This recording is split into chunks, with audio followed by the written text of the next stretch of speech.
بسم الله الرحمن الرحيم. يا أيها الناس كلوا مما في الأرض حلالا طيبا ولا تتبعوا خطوات الشيطان إنه لكم عدو مبين. إنما يأمركم بالسوء والفحشاء وأن تقولوا على الله ما لا تعلمون. وإذا قيل لهم اتبعوا ما أنزل الله قالوا بل نتبع ما ألفينا عليه آباءنا أولو كان آباؤهم لا يعقلون شيئا ولا يهتدون. ومثل الذين كفروا كمثل الذي ينعق بما لا يسمع إلا دعاء ونداء صم بكم عمي فهم لا يعقلون. يا أيها الذين آمنوا كلوا من طيبات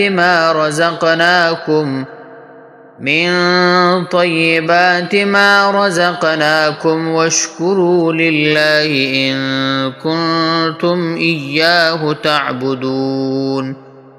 إنما حرم عليكم الميتة والدم ولحم الخنزير وما أهل به لغير الله فمن اضطر غير باغ ولا عاد فلا إثم عليه إن الله غفور رحيم. إن الذين يكتمون ما أنزل الله من الكتاب ويشترون به ثمنا قليلا أولئك ما يأكلون في بطونهم إلا النار ولا يكلمهم الله يوم القيامة ولا يزكيهم ولهم عذاب أليم. أولئك الذين اشتروا الضلالة بالهدى والعذاب بالمغفرة فما أصبرهم على النار ذلك بأن الله نزل الكتاب بالحق وإن الذين اختلفوا في الكتاب لفي شقاق بعيد.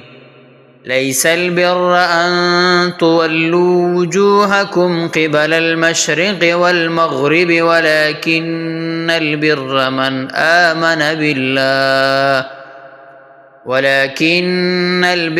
من آمن بالله واليوم الآخر والملائكة والكتاب والنبيين وآتى المال على حبه ذوي القربى واليتامى والمساكين وابن السبيل والسائلين وفي الرقاب وأقام الصلاة وآتى الزكاة والموفون بعهدهم إذا عاهدوا والصابرين في البأساء والضراء وحين البأس أولئك الذين صدقوا وأولئك هم المتقون.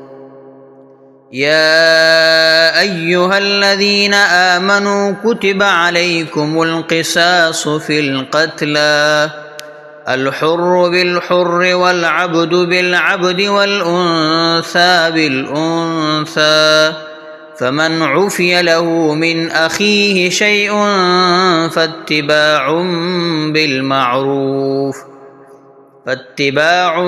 بالمعروف وأداء إليه بإحسان ذلك تخفيف من ربكم ورحمة فمن اعتدى بعد ذلك فله عذاب أليم. ولكم في القصاص حياة يا أولي الألباب لعلكم تتقون. كتب عليكم إذا حضر أحدكم الموت إن ترك خيرا الوصية للوالدين والأقربين بالمعروف حقا على المتقين. فمن بدله بعدما سمعه فإنما إثمه على الذين يبدلونه إن الله سميع عليم.